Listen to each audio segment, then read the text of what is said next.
Halo semuanya, coba deh bayangin, kamu lagi duduk dengerin pejabat negara ngomong soal masalah nyata yang ngaruh ke hidupmu.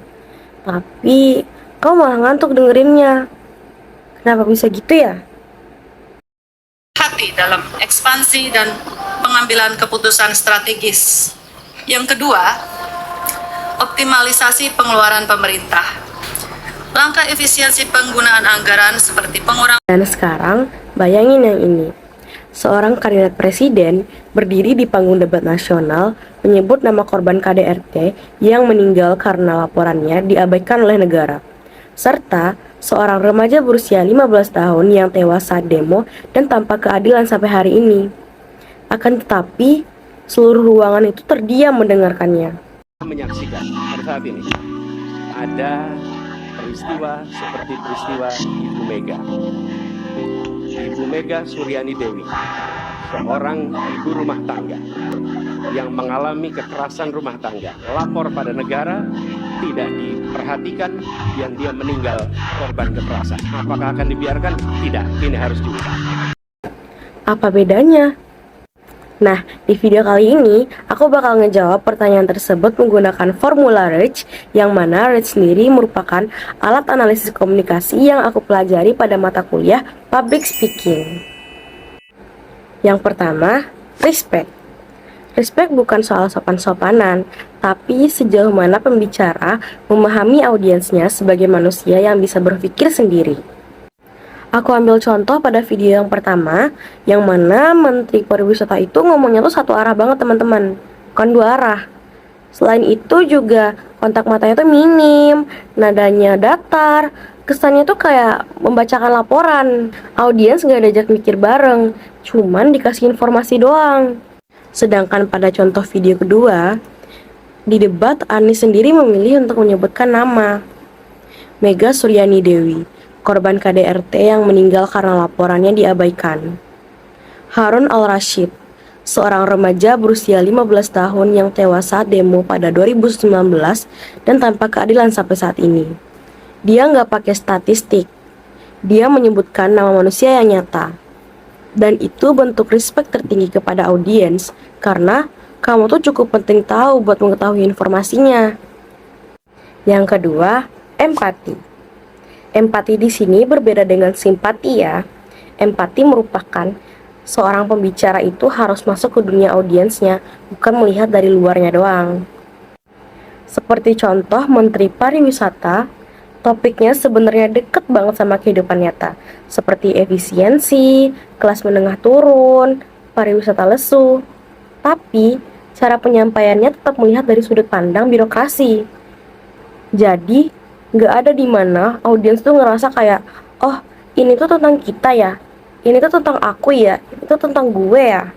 Sedangkan pada video Anies Baswedan, Anies buka dengan ketimpangan langsung yang dirasain oleh siapapun.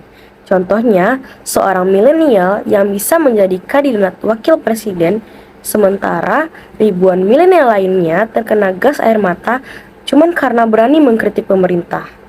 Gak perlu jelasin panjang, semua orang pasti langsung connect.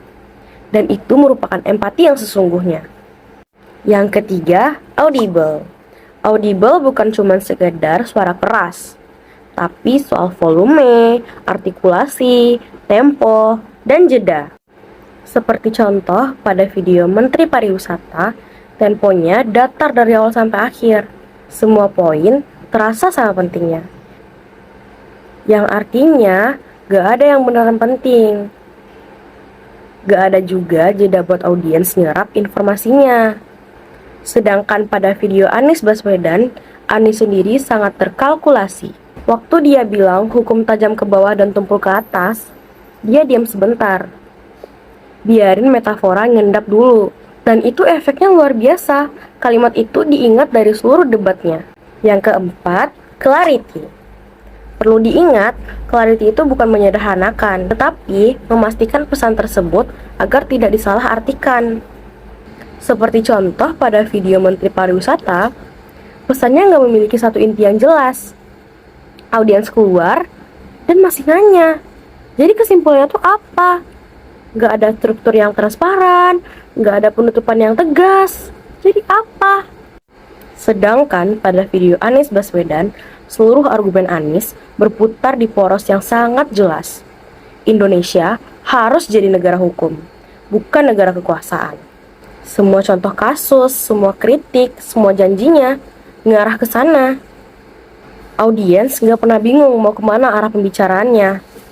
Dan yang terakhir, humble, paradoks kredibilitas. Makin kamu terlihat perlu sempurna, audiens makin curiga.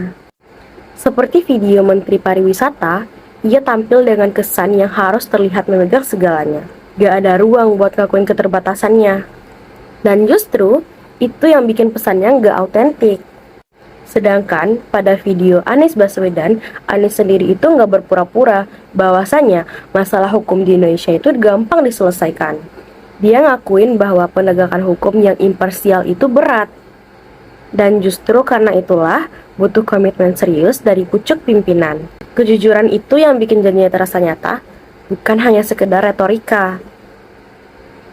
Jadi dari 5 elemen formula RECH tadi dapat disimpulkan bahwasannya Menteri Pariwisata gak memenuhi satupun secara konsisten.